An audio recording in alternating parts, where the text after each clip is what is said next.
Ya emang benar Mas apa yang jenengan sampaikan tadi. Akan tetapi kan ada satu istilah urip iku mung sak delmo nglakoni, bahwa hidup itu hanya sekedar menjalani saja. Kita nggak perlu melakukan satu vonis-vonis dan penghakiman terhadap keadaan sekarang ini. Kalau sekarang ini kita katakan zaman sulit, ya kita akan sulit.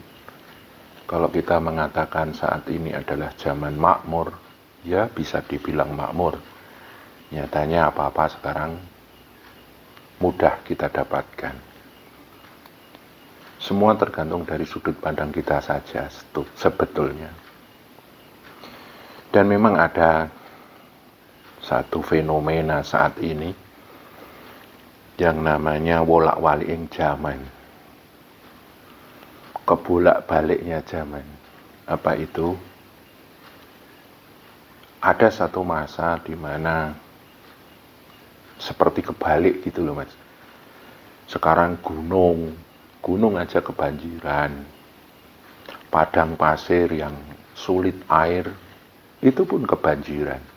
Sampean ingat dulu waktu Ibu Siti Hajar dan Nabi Ismail mencari air dalam sejarah penemuan air Zam-Zam.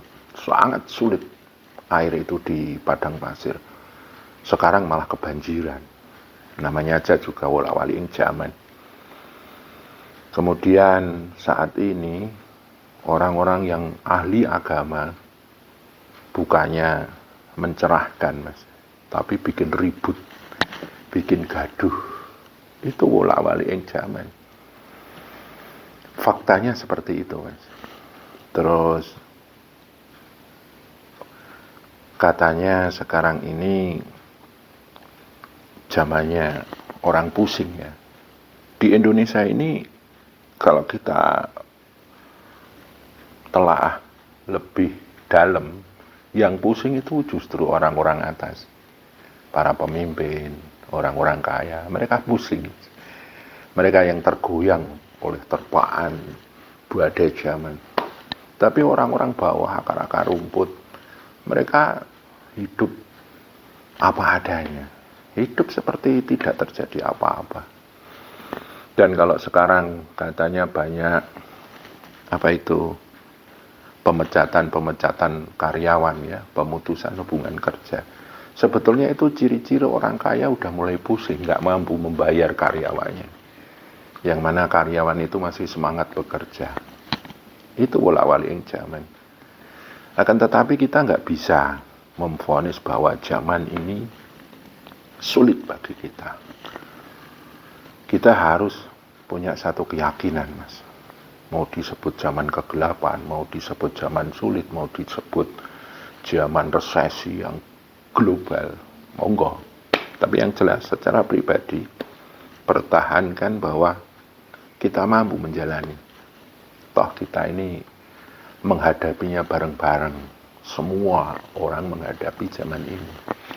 Yang penting sudut pandang Mas. Hati-hati dengan sudut pandang kita.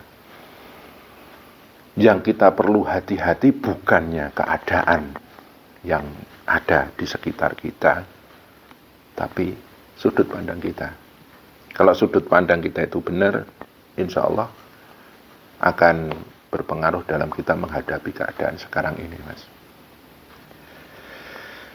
Ilmu thariqah itu salah satu jalan untuk mempertahankan sudut pandang pribadi itu Mas. Agar kita benar-benar menjalani hidup ini dengan tenang dan tidak lepas dengan sumber daya hidup kita, sumber daya kuasa kita, sumber hidayah kita. Itu saja Mas, jalani aja. Urip mung sak delmo nglakoni, lakoni wae. Sak ngono to Mas.